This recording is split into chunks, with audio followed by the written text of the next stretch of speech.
पहलगाम में हुए आतंकवादी हमले को लेकर के आज प्रधानमंत्री नरेंद्र मोदी अपने फाइनल निर्णय लेने वाले हैं और इसके लिए उन्होंने एक के बाद एक 4 मीटिंगें बुलाई और इसी के साथ ये माना जा रहा है कि आतंकवाद के समूल नाश के लिए प्रधानमंत्री नरेंद्र मोदी आखिरी हस्ताक्षर करने वाले हैं।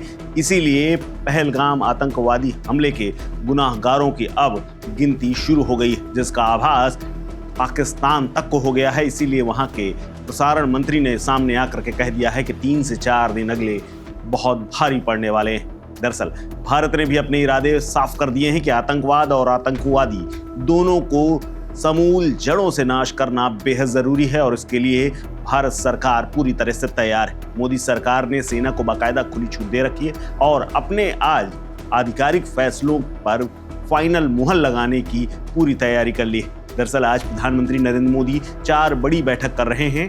ये बैठकें पाकिस्तान को लेकर बेहद अहम मानी जा रही हैं। इसीलिए पाकिस्तान को भी अब इस बात की बू आने लगी है कि भारत कुछ न कुछ बड़ा करने वाला है। इन बैठकों पर पूरे देश की नज़र तो है ही, इसके अलावा पाकिस्तान के साथ साथ आतंकवादी भी दहशत में है। आज प्रधानमंत्री नरेंद्र मोदी की अध्यक्षता में कैबिनेट सुरक्षा कमेटी यानी CCS की बैठक होनी है। इसके बाद प्रधानमंत्री मोदी की अध्यक्षता में ही CCPA यानी cabinet committee on political affairs की एक अहम मीटिंग होनी है। तीसरी मीटिंग कैबिनेट की होनी है जिसमें आर्थिक मामलों की कमेटी CCEA की होगी। इसके बाद आखिर में कैबिनेट की बैठक होगी। आपको बता दें कि पहलगाम हमले के बाद कैबिनेट की ये पहली बैठक होगी जिसमें बड़े निर्णय लिए जा सकते हैं। इस बैठक में उन प्रस्तावों और फैसलों पर भी मुहर लगेगी जिन पर लंबे समय से मंथन चल रहा था और सहमति बनी थी, लेकिन कुछ कारणों की वजह से इन पर काम नहीं हो पाया था।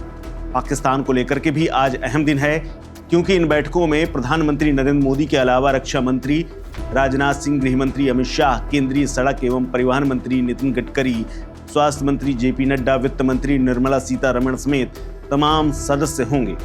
इससे पहले मंगलवार को भी देर रात तक प्रधानमंत्री नरेंद्र मोदी ने NSA अजीत डोभाल, CDS अनिल चौहान और तीनों सेनाओं के प्रमुखों के साथ करीब 1.5 घंटे की हाई लेवल मीटिंग की है।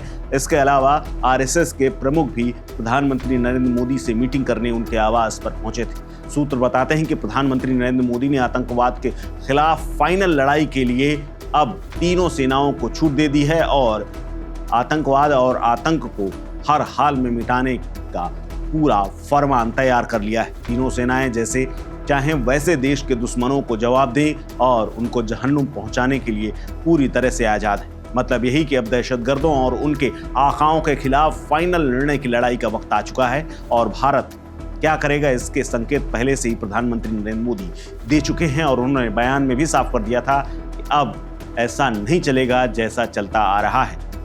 आपको बता दें कि सोमवार को भी प्रधानमंत्री नरेंद्र मोदी ने रक्षा मंत्री राजनाथ सिंह के साथ लंबी चर्चा की थी। राजनाथ सिंह ने सेनाओं की तैयारियों के बारे में पूरा अपडेट दिया था।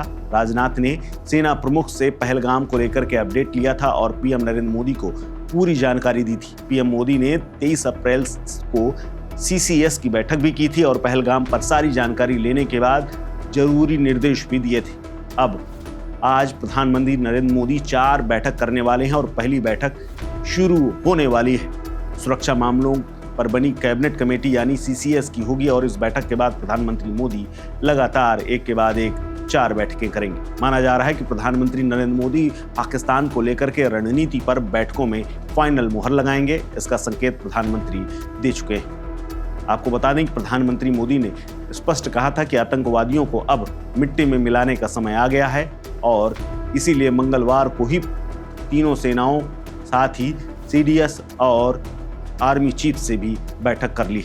अब सब कुछ साफ हो गया है। इसीलिए पाकिस्तान को आभास होने लगा है कि पहलगाम आतंकी हमला कराना और गुनाहगारों की अंतिम और उल्टी गिनती शुरू हो चुकी है। प्रधानमंत्री मोदी ने देश के दुश्मनों को जवाबी एक्शन की खुली छूट दी है, यानी अब सेना तय करेगी कि हमले के वक्त क्या होगा, कैसे होगा और तारीख क्या होगी और जवाबी एक्शन क्या होगा। सूत्र बताते हैं कि प्रधानमंत्री मोदी ने आतंकवाद को समूल नाश करने के लिए और पहले से ज्यादा तेज ऑपरेशन की संकेत दे दिए हैं और ये इशारा मिलते ही तीनों सेनाएं तैयारी में जुटी हुई हैं।